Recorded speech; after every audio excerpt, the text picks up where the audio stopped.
Yo soy Panamá, el pueblo habla, y seguimos con el tema de la violencia institucional. ¿Qué sucede cuando el agresor de una mujer es un funcionario público?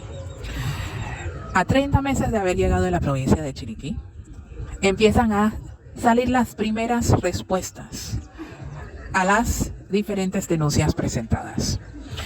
En los primeros días de haber llegado a Panamá, elevamos una petición de auxilio a varias autoridades. Varias de las autoridades hasta la fecha no han dado respuesta. A este escrito le llamamos el escrito SOS. ¿Y el por qué? Porque éramos víctimas de múltiples delitos que incluían particulares y funcionarios públicos. Vamos a hablar de las tres autoridades principales, por decirlo así. Una autoridad que dio respuestas, quien fue el ministro del gobierno antes de irse. No dio respuestas a todas las interrogantes en el escrito, en vista de que estábamos haciendo preguntas específicas en base a la ley 16, esta ley de la justicia comunitaria. Sin embargo, él mismo señaló que las amenazas y las amenazas cumplidas, lo que es la violencia de género y la violación de los derechos del niño, constituían delitos que eran competencia del Ministerio Público. Ministerio Público, Procuraduría General, Administración, Porcel. Se le entregó el mismo escrito ahora, con documentos tocantes a los fiscales y la negativa de los fiscales, donde había competencia, que era en David Chiriquí, a aceptar nuestras denuncias o a tomar nuestras denuncias. Procuradora Porcel no dio respuesta durante su gestión al escrito. La queja presentada en contra de los fiscales fue retirada del escrito. Sin embargo, la funcionaria pudo indicarnos que teníamos que presentar la denuncia por el artículo 138-A del Código Penal. El problema es que tanto para la respuesta dada por parte del ministro de Gobierno como por parte de la funcionaria de la Procuraduría General, no había una fiscalía donde presentar esa denuncia. Tercer escrito fue entregado a la Procuraduría de la Administración, quien sí dio respuestas. En este caso se aportó el mismo escrito junto con copia de los 2 expedientes denunciados, así como las quejas elevadas al alcalde y al gobernador de la provincia de Chiriquí. El procurador en su momento respondió que los 2 expedientes que estábamos denunciando, un expediente por amenazas, que resultó o resulta ser a nuestro juicio un expediente ficticio, y un expediente por desalojo, donde se desaloja de una dirección que no existe y por parte de una funcionaria no competente, el procurador González respondió que no podía interferir porque ambos expedientes estaban siendo objeto de procesos y que teníamos que dar seguimiento con el alcalde de David por ser el superior jerárquico de las funcionarias quienes llevaban ambos expedientes.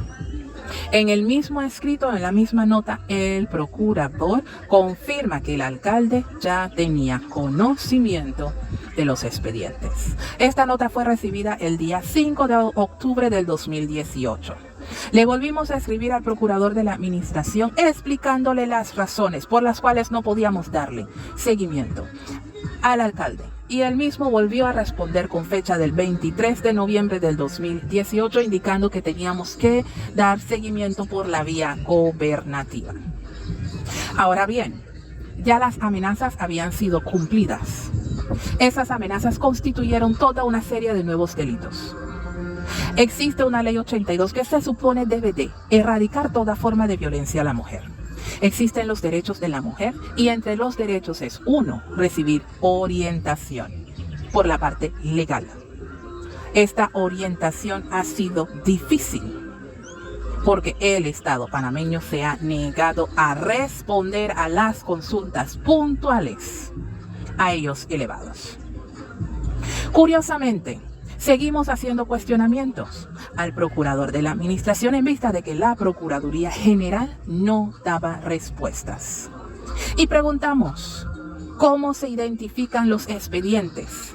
En vista de que justamente donde él nos refería, a la alcaldía de David, nos indicaron que el expediente era ficticio.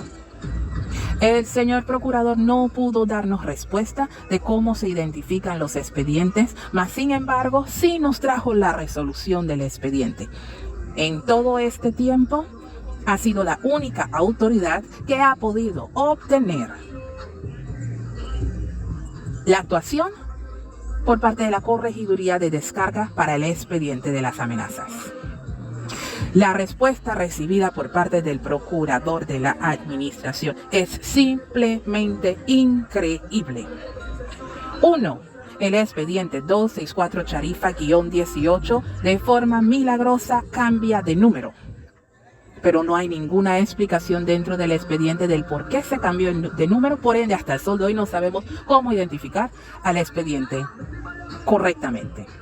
Segundo, el supuesto delito fue confirmado. Ya no era un supuesto porque el agresor en sus propias declaraciones confesó haber amenazado a la parte afectada. Y está dentro de la resolución. Sin embargo, existe toda una serie de irregularidades, tanto en el expediente como en la resolución. Se corrigió el nombre de la parte denunciada. Ahora, esta denuncia se presenta el 14 de junio del 2018, pero se dio admisión a la denuncia el 16 de mayo, un mes antes. ¿Quién en el Estado panameño puede explicar cómo se le dio admisión a la denuncia un mes antes? Ahora, la corregidora de descarga, Catherine Gómez, no encontró delito en la amenaza. Pasó por alto todos los escritos y todas las declaraciones por las amenazas cumplidas y que habían niños afectados. En nuestra primera intervención o visita a la corregidora de descarga, esta indicó que necesitábamos una medida de protección. Esta medida de protección, pasados los días, cambió de medida de protección a una fianza de $600 a favor del agresor, que no solo confiesa haber cometido las amenazas o haber hecho las amenazas, sino que las cumplió. Antes de eso, confesó haber sido responsable de otros actos delictivos, los cuales no están dentro del expediente por órdenes de la corregidora Ana Gantes, y que las quejas fueron elevadas a el alcalde de David, pero tampoco hubo una actuación por parte de este. Ahora, por parte de la Procuraduría de la Administración se nos dice que nosotros debemos ir a notificarnos de la resolución. Hay que pagarle $600 a no sabemos quién porque el agresor cumplió sus amenazas, nos deja en la calle, nos deja sin documentos, nos deja sin trabajo, nos deja sin muebles, sin techo, etc. Y amenazados. En un expediente que probablemente sea ficticio porque ninguna autoridad aquí en Panamá sabe distinguir cómo se identifica un expediente.